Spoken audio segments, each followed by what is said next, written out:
ആഴക്കടലിന്റെ അത്ഭുത കാഴ്ചകളും കടലിനെക്കുറിച്ചുള്ള കൗതുകകരമായ അറിവുകളുമായി കൊച്ചിയിൽ ഓപ്പൺ ഹൗസ് പ്രദർശനം. CMFRIയുടെ 79ാം സ്ഥാപക ദിനാഘോഷങ്ങളുടെ ഭാഗമായിട്ടായിരുന്നു പ്രദർശനം.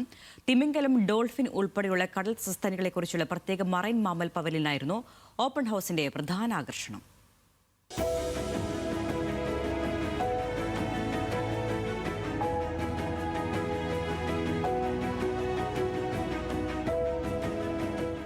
സമുദ്ര കാഴ്ചകളുടെ വിസ്മയലോകം തുറന്നിടുന്നതായിരുന്നു കൊച്ചിയിലെ കേന്ദ്ര സമുദ്ര മത്സ്യ ഗവേഷണ സ്ഥാപനത്തിന്റെ ഓപ്പൺ ഹൗസ് പ്രദർശനം. കടലിലെ ഭീമനായ ബ്രൈറ്റ് തിമിംഗലത്തിന്റെ 14 മീറ്റർ നീളമുള്ള അസ്ഥികൂടം പ്രദർശിപ്പിച്ച മറൈൻ മെഗാഫോണ മ്യൂസിയം, കടലിൽ തിമിംഗലങ്ങളും ഡോൾഫിനുകളും പുറപ്പെടുവിക്കുന്ന വൈവിധ്യമായ ശബ്ദവീചികൾ, സ്രാവുകൾ, തിരണ്ടികൾ, വിവിധ ഇനം മത്സ്യങ്ങൾ, ചെമ്മീൻ, കൊഞ്ച്, മുത്തിച്ചിപ്പി എന്നിവയെല്ലാം പ്രദർശനത്തിന്റെ ആകർഷണങ്ങളായിരുന്നു.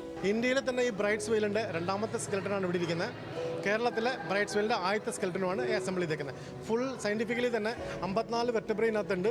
എല്ലാ ബോഡി പാർട്സും കവർ ആയിട്ടുണ്ട്. ഇപ്പോൾ പൊതുജനങ്ങൾക്കും ഇതുമായിട്ട് റിസർച്ച് ചെയ്യുന്ന ആൾക്കാർക്കും പബ്ലിക്കിനും സ്റ്റുഡൻസിനും ഒക്കെ വളരെ ഇൻഫോർമേറ്റീവ് ആയിട്ടുള്ള ഒരു ഇൻസ്റ്റാൾമെന്റ് ആണ്, അല്ലെങ്കിൽ ഒരു അസംബ്ലി ചെയ്തിട്ടുള്ള ഒരു ബ്രൈറ്റ്സ് വെയിലിന്റെ സ്കെൽട്ടനാണ് ഇരിക്കുന്നത്. വളരെ നല്ലൊരു എക്സ്പീരിയൻസ് ആയിരുന്നു. ഞങ്ങൾക്ക് ഒരുപാട് കാര്യങ്ങൾ കാണാനും പഠിക്കാനും പറ്റി.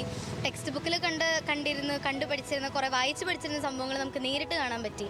പല ടൈപ്പ് ഓഫ് ജീവികൾ നമ്മുടെ ആഴക്കടലിൽ നമുക്ക് പലതും അങ്ങനെ കാണാൻ പറ്റില്ലല്ലോ. പക്ഷേ അങ്ങനത്തെ സംഭവങ്ങളൊക്കെ നമ്മൾ നേരിട്ടുണ്ട്. പ്രിസർവ്ഡ് ആയിരുന്നെങ്കിലും നമുക്കത് ഭയങ്കര നല്ലൊരു എക്സ്പീരിയൻസ് ആയിരുന്നു. നാഷണൽ മറൈൻ ബയോഡൈവേഴ്സിറ്റി മ്യൂസിയത്തിലെ സൺഫിഷ്, ഓർഫിഷ് എന്നിവ പ്രത്യേക ശ്രദ്ധ നേടി.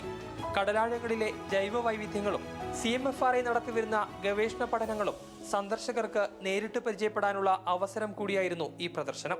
നല്ല ഇൻഫോർമേറ്റീവ് ആയിരുന്നു. ടെക്സ്റ്റ് ബുക്കിൽ കണ്ടതൊക്കെ നേരിട്ട് കണ്ട് കാണുന്നതുകൊണ്ട് കുറച്ചും കൂടി നന്നായിട്ട് മനസ്സിലാക്കി, അതിൻ്റെ ഡീറ്റെയിൽസ് ഒക്കെ മനസ്സിലായി. ഇവിടെ വന്നപ്പം എല്ലാം വളരെ ഒരു എക്സ്പോഷർ കുട്ടികൾക്ക് കിട്ടി.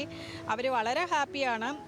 നമ്മൾ കേട്ട് മാത്രം പരിചയമുള്ള PCR പോലെയുള്ള ടെക്നിക്കുകളും അവർക്ക് കാണാൻ പറ്റി. ഓവറോൾ ഇതൊരു വളരെ നല്ലൊരു എക്സ്പീരിയൻസ് ആയിട്ടാണ് എനിക്ക് തോന്നുന്നത്. CMFRIയുടെ 79ാമത് സ്ഥാപക ദിനാഘോഷത്തിന്റെ ഭാഗമായി സംഘടിപ്പിച്ച പ്രദർശനം കാണാൻ വിദ്യാർത്ഥികളും കുടുംബങ്ങളും ഉൾപ്പെടെ നിരവധി പേരാണ് എത്തിയത്. കടൽ സസ്തനികളുടെ പ്രാധാന്യം, അവയുടെ സംരക്ഷണം എന്നിവയെക്കുറിച്ച് ശാസ്ത്രജ്ഞർ സന്ദർശകർക്ക് വിശദീകരിച്ചു നൽകി.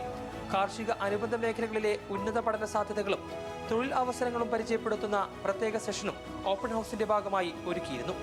ന്യൂസ് മലയാളം, കൊച്ചി.